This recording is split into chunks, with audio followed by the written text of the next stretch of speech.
Che, Cordobazo, qué fecha, ¿no? Vos les decías hoy, Eli, es un hito en la historia, en nuestra historia del siglo XX, un hito eh, que va a marcar, efectivamente, los destinos de ese gobierno de facto, ¿no? Ujú. Pensemos que el Cordobazo se produce, son 2 días, 29 y 30 de mayo del año 1969. Ahí tenemos imágenes, grande Facu, genial. Eh, Adri Regule, Adri nuestro Regules, compañero que perdón. está Muy operándonos bien, Adri. remotamente. Un capo, le mandamos un Capo. abrazo Bien, a Adri que bien. está atento a los contenidos del programa. Pensemos en esa, decíamos, en ese gobierno de facto que en el año 66, en junio del 66, derroca a Ilia, ¿no? Presidente radical.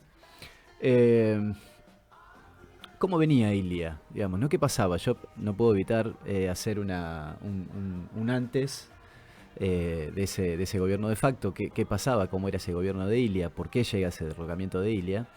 Y después, ¿cómo llega este estallido social, político en Córdoba, ¿no? En el año 69? ¿No? Entonces Sí, pasamos del año 66, 28 de junio, que es el golpe de Estado de Aramburu, de Onganía. Onganía, sí. Que Aramburu andaba dando vueltas también por Todavía era un ahí, hombre fuerte de la política, sí. haciendo, claro, estaba en sus últimos años de vida, ¿no?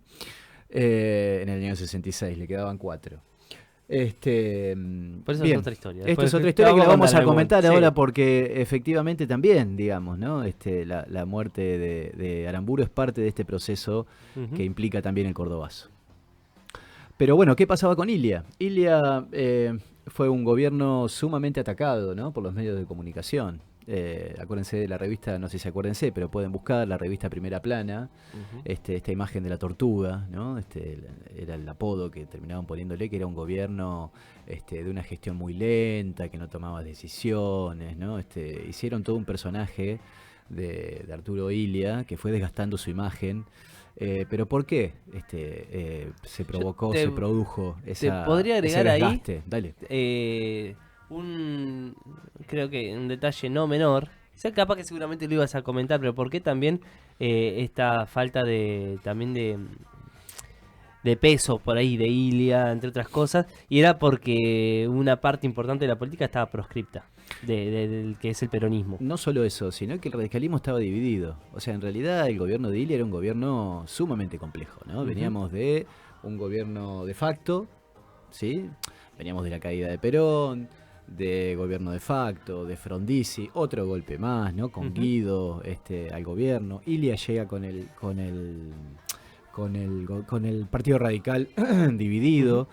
Aramburu se presenta también dentro del partido militar, que era en ese momento conservador, se presenta también a elecciones, digamos, era una convulsión.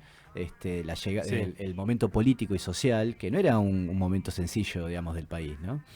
Pero inclusive Ilia cuando asume, no lo asume tibiamente a su mandato. El mandato popular lo tenía. Él inmediatamente lo que hace es la ley de medicamentos, ¿no? Que era levantar el poder que tenían las empresas extranjeras, la cartelización de las empresas extranjeras en los medicamentos. Ilia la levanta, ¿no? Anula los contratos petroleros, lo mismo. Todas las empresas petroleras estadounidenses y Mm. demás, él le saca los contratos y los pone en revisión. Las políticas sociales. Ilia tenía políticas sociales, la copa de leche, no sé, incrementos presupuestarios en salud, en educación.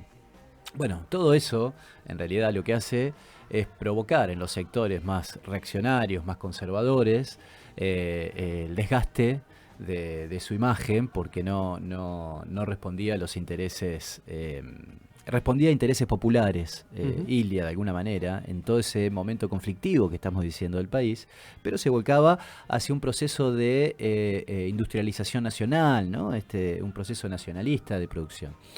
Eh, en la revista Primera Plana, su pluma era un tal Mariano Grondona, como para Sí. tener Hubo otros, tuvo Soriano también, en Vos decís Primera Plana y que demás. Grondona estuvo involucrado en la caída Mm, de Ilia. y esa pluma estaba escribiendo yo, hoy leyendo un poco y buscando, leía escritos de Ujú. Grondona y efectivamente, digamos, Primera Plana en la revista era parte o estaba sostenida por había grupos del bando rojo y el azul.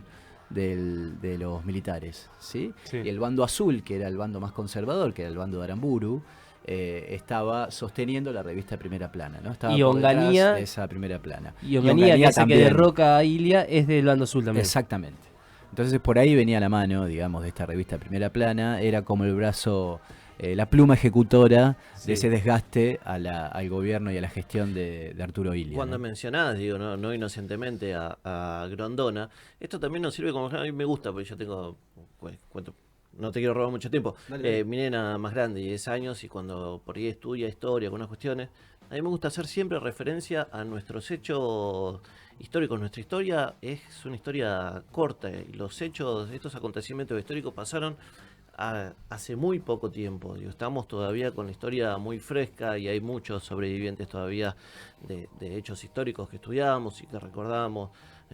Nada, tener esto siempre presente, que la historia nuestra no es corta, tenemos un periodo por ahí más presente que otro, pero bueno, que fueron hechos que ocurrieron hace poquito, por eso siempre está bueno Y que tienen traerlos y una refrescarlos. una línea conductora que nos trae hasta la actualidad, y no por rebuscados y por querer forzar situaciones de la historia, sino que claramente, digamos, hay una línea de esta historia nuestra, de nuestro país, que se sigue tejiendo y se sigue tirando, digamos, desde los mismos centros de poder y desde los mismos lugares políticos, ¿no? Hay lugares, por ejemplo, en el año 64, estamos hablando 2 años antes del golpe de Onganía, la Argentina se pliega a la doctrina de seguridad nacional, ¿no? La doctrina de seguridad nacional la tienen, sí. Sí. La doctrina de seguridad nacional era la política de Estados Unidos en Latinoamérica, en el marco de la Guerra Fría, era los ejércitos nacionales de los países latinoamericanos,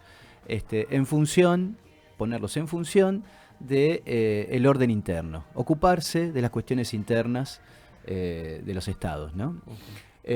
Ahí tenemos, cuando hablamos de la doctrina de seguridad nacional, hablamos de la Escuela de las Américas, ¿no? Lo que buscaban era eso justamente, garantizar el orden interno. Pasaron por la Escuela de las Américas, dentro de la doctrina de seguridad nacional, más de 60.000 policías y militares, ¿no? De 23 países latinoamericanos, entre ellos Galtieri, Noriega, el panameño, el que estuvo entre el 83 y el 89 de facto en Panamá, Contreras, el director de la DINA de Chile, que era la Dirección de Inteligencia Nacional de Chile durante la dictadura de Pinochet, Montesinos, de la inteligencia de Perú, bueno, varios, ¿no? Ahí que salieron de esta Escuela de las Américas en función de la doctrina de seguridad nacional que Estados Unidos efectivamente estaba promocionando para los países latinoamericanos. ¿Por qué se me ocurre? Hoy sigue vigente, ¿eh? Hasta el año 2000 se llamó igual, Escuela Doctrina de Seguridad Nacional, la Escuela de las Américas se la llamó igual, hoy se llama Instituto del Hemisferio Occidental para la Cooperación en Seguridad. ¿Sí? Sigue funcionando. O sea que tiene su actualidad. Sí. Pero ¿por qué traigo lo de la doctrina de seguridad nacional y la Escuela de las Américas?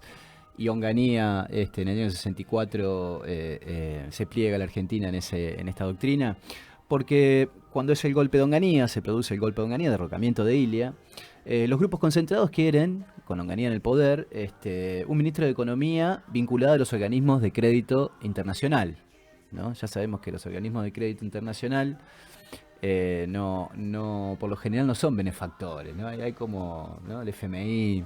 Sí. ¿Y saben a quién pusieron de ministro de Economía? Un apellido les voy a tirar. Krieger Bacena. Es el primer ministro de Economía de Onganía. Claro. Krieger Bacena, los Bacena eran de la Semana Trágica de 1919, ¿no? En los talleres Bacena, de la represión en esos talleres, con la muerte de un montón de obreros y de trabajadores, ¿no? Sí, y empresarios, sabemos. Empresarios, claro. Empresarios bueno, además vinculados a ese hecho. Y ahí estaban los Rockefeller también, con el Chase Manhattan, venían los créditos, venían las finanzas internacionales, sobre todo de Estados Unidos, buscando meterse dentro del país, que Illia de hecho a Rockefeller lo había echado, ¿no? En un momento le dijo, bueno, se acabó acá la reunión, se acabó. ¿Qué pasaría? Le dijo algo chiquitita, Elías, perdón. Sí, no, quería agregar algo más ahí. Se reunió con Rockefeller, hoy leía que se había reunido Rockefeller con Illia, con un traductor de por medio, y el tipo le vino a decir, bueno, que quería meter el Chase Manhattan Bank, que era su banco, qué sé yo, en Argentina. Y Ilia dice que en un momento lo mira y le dice, ¿qué pasaría? Dígame qué pasaría si va un banquero argentino, un banco nacional de acá, a decir a Estados Unidos de que necesita que cambien las leyes financieras de su país porque este banco quiere meterse dentro de la economía de Estados Unidos, ¿no? Entonces dice que el tipo se sonrojó, dice que bueno, se acabó acá la reunión, ¿no? Le dijo. Nada, una anécdota de cómo se trataban de meter los poderes financieros, ¿no? No, y yo lo que quería también meter ahí, primero te hago una pregunta, también ligada a esto que iba a agregar, que es que también dentro del proyecto de Onganía, a diferencia de la dictadura militar anterior, del golpe anterior, estaba el proyecto de instalarse en el poder, de tener un reich, de 20 años en el poder. Él tenía una imagen como si fuese Francisco Franco de España, Claro, ¿no? Él venía a quedarse, él no venía como otras dictaduras a decir, venimos a poner orden para llamar a elecciones o para pacificar. Él venía a quedarse. Digo, que eso también imponía cierta presión sobre, bueno, se acaban las garantías constitucionales, pero no solamente para ordenar unos años el país y llamar a elecciones, sino para que eso sea un proyecto de país, por un lado. Y del otro también, bueno, cómo se fue erosionando socialmente, podría decir, la paciencia, o digamos, cómo fue empujando justamente al estallido todas estas cosas. Bueno, la política económica que implementa Kier Bacena en el gobierno de Onganía es una política liberal clásica de desnacionalización de las empresas, ¿no? Eso como primera, o sea, la transferencia sobre todo de las empresas norteamericanas, ¿no? Abandono de las políticas sociales, ataque a los salarios, congelamiento de los salarios, devaluación de la moneda, hizo una primera devaluación brusca y después se estabilizó la moneda en relación al dólar, pero la primera devaluación la hizo fuerte. O sea que el ataque al salario estaba. Después era un gobierno de corte moralista, burocrático moralista, el de Onganía. Y mucha censura, esto quiero decir, ¿no? Los planes de estudio, por ejemplo, muy conservador, hasta hay crónicas que hablan de un estilo hasta medieval. Es más, ahí leyendo, una de las creaciones del gobierno de Onganía es la Brigada de Moralidad. Una brigada de moralidad. Por ejemplo, estaba prohibido besarse en público. Ah, mira. Te metían preso si andabas. ¿Y sabés quién era el comisario que conducía la brigada de moralidad? Un tal Margaride, que después fue jefe de las 3A, de la AAA. Así que miremos la clase de personajes que se vienen construyendo dentro de los gobiernos, ¿no?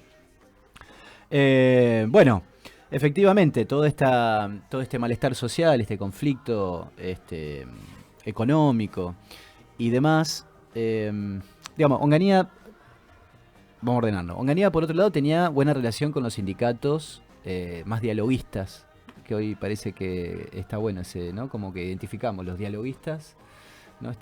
Bueno, del bandorismo, ¿no? Eran los más colaboracionistas, dialoguistas, tenía buena relación.